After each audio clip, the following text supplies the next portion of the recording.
حضرت عثمان بن عفان رضی اللہ تعالی عنہ سے پوچھا گیا کہ مرد اپنی بیوی سے ہم بستر ہوا لیکن انزال نہیں ہوا تو وہ کیا کرے؟ حضرت عثمان رضی اللہ تعالی عنہ نے فرمایا کہ نماز کی طرح وضو کر لے اور ذکر کو دھو لے۔ اور حضرت عثمان رضی اللہ تعالی عنہ نے فرمایا کہ میں نے رسول اللہ صلی اللہ علیہ وسلم سے یہ بات سنی ہے۔ صحیح بخاری حدیث نمبر 292۔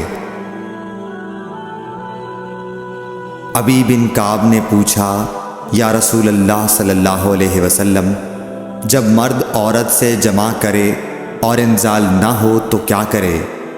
آپ نے فرمایا، عورت سے جو کچھ اسے لگ گیا اسے دھو لے، پھر وضو کرے اور نماز پڑھے۔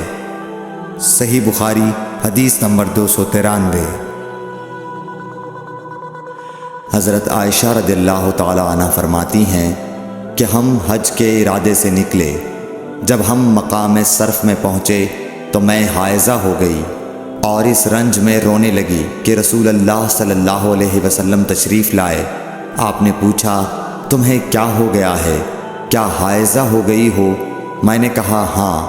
آپ نے فرمایا، یہ ایک ایسی چیز ہے جس کو اللہ تعالیٰ نے آدم کی بیٹیوں کے لیے لکھ دیا ہے، اس لیے تم بھی حج کے لیے افعال پورے کر لو، البتہ بیت اللہ کا طواف نہ کرنا۔ حضرت عائشہ رضی اللہ تعالی عنہا نے فرمایا کہ رسول اللہ صلی اللہ علیہ وسلم نے اپنی بیویوں کی طرف سے گائے کی قربانی کی۔ صرف ایک مقام مکے سے 6-7 میل کے فاصلے پر ہے۔ صحیح بخاری حدیث نمبر 294۔